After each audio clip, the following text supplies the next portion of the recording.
বাংলাদেশিদের ইউরোপে আশ্রয়ের আবেদন প্রায় পুরোটাই বাতিল হয়ে যাচ্ছে।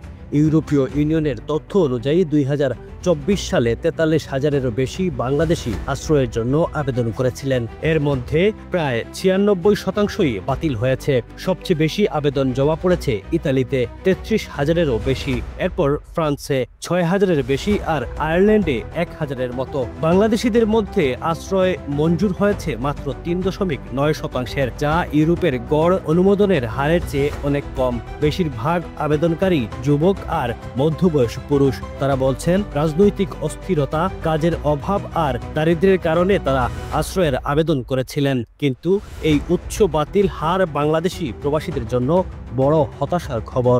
Running a restaurant? Your food deserves the spotlight. Currywalla Media. Let's make your food famous.